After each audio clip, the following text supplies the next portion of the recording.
Yeah, I'm watching this video because it's on Paul Johnson's wall on his Facebook.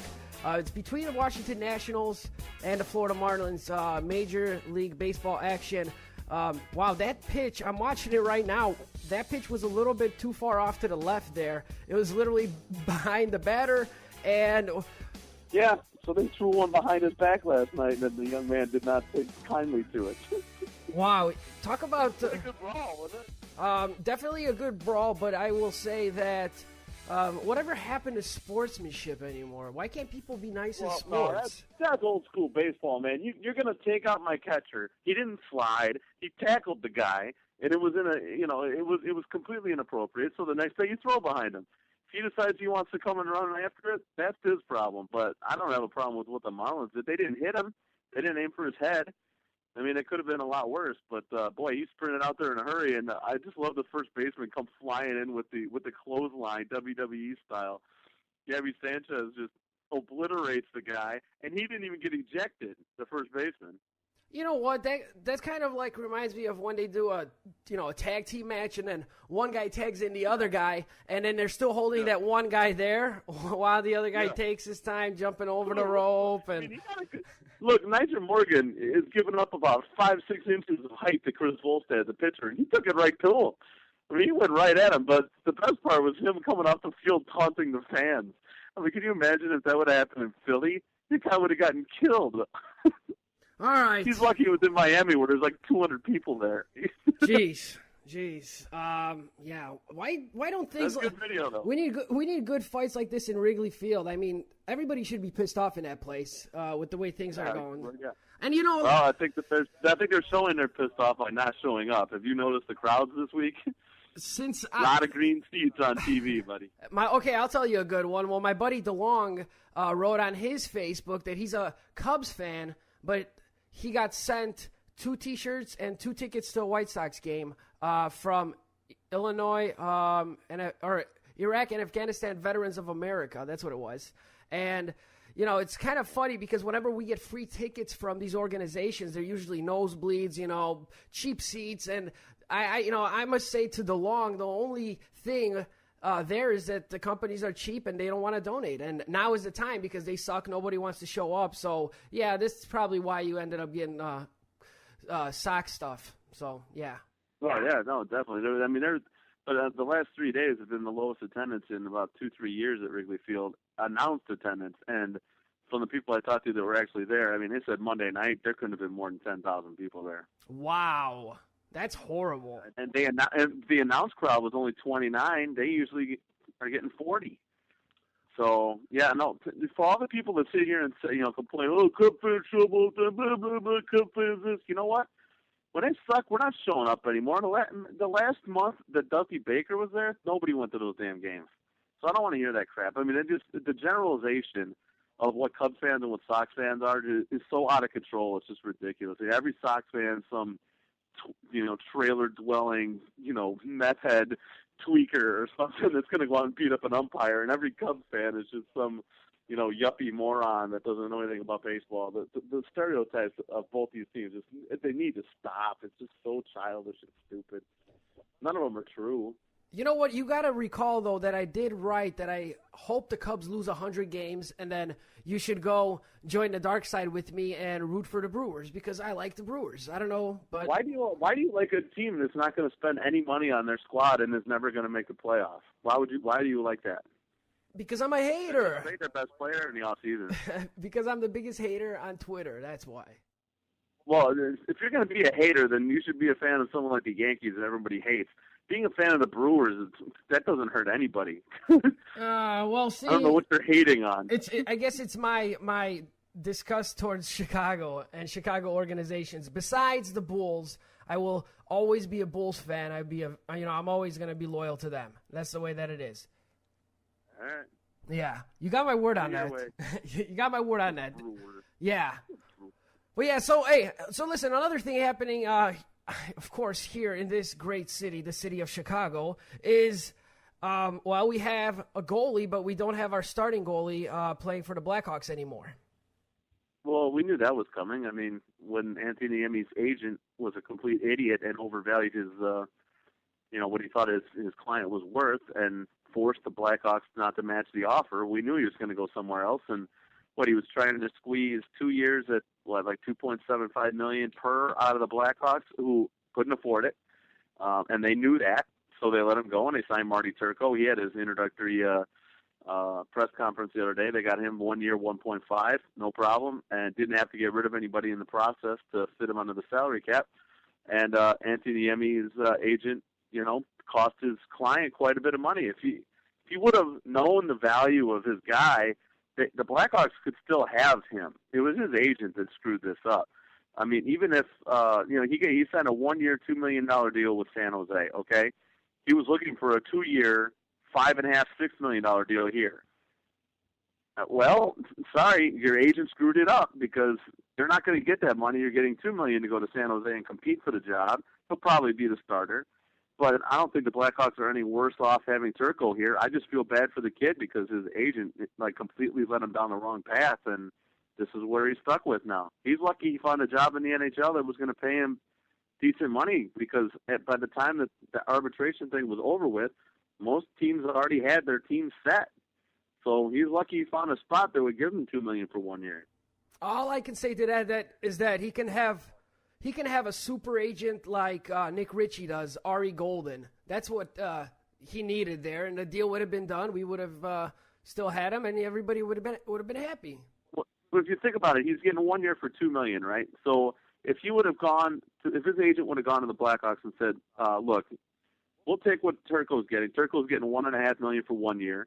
So then just say, all right, for year two, we want $2.5 million. He would have had a 2 year guarantee contract for $4 million, 1.5 of it this year. Niemi would still be a Blackhawk, and we wouldn't even be talking about this. But no, his agent decided, no, we're going to try and cash in on the salary on the Stanley Cup, and we're going to try and get a deal that we know the Blackhawks can't afford, and we're going to hit the open market. Well, guess what it got you? 1 year at $2 million. You're an idiot. Well, you're a complete idiot. It doesn't appear. You could have signed a 2 year, $4 million deal. And they could have backloaded the 2.5 to next year, which would have still fit under their cap for next year. It wouldn't have affected anything. So stupid.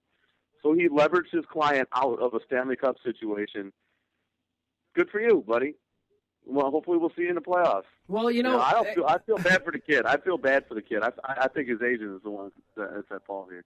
One person that I'm looking at right now, Paul, is on thedirty.com, of course. It was a post from yesterday. Patrick Kane was in Buffalo, New York, and he doesn't seem to be affected by it at all. He's out there having fun. His friends are out drinking out of the cup at the bar.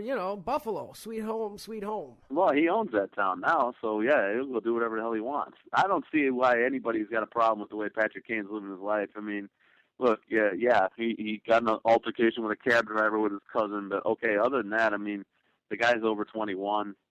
I don't see any problem with any of this. He's going on and having fun.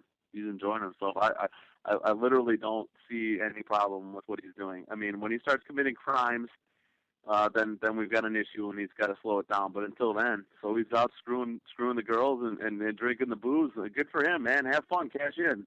You're only going to be young one time, kid. If anybody should be mad about the Patrick Kane cab incident, it should be me, because he beat up a Polish guy. How racist of me to say so. I think his cousin had more to do with it than anything else. His cousin riding the coattails of his famous cousin, gets in an altercation like that. Come on, man.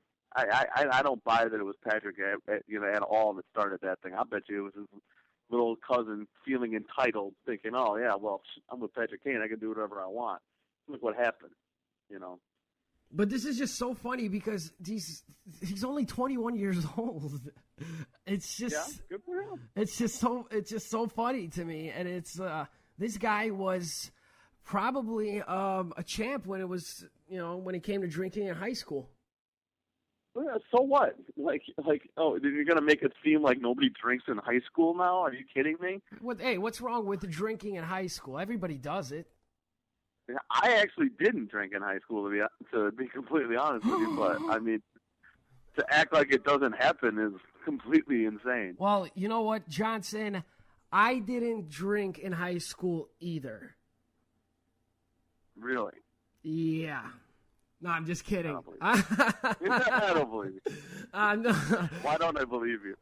Yeah, actually, I did not drink in high school because I signed a pledge because when I was in sports, we couldn't drink. So, no, I did not drink. And this is being recorded for YouTube, so you will see my facial expression as I'm telling you that I did not drink in high school.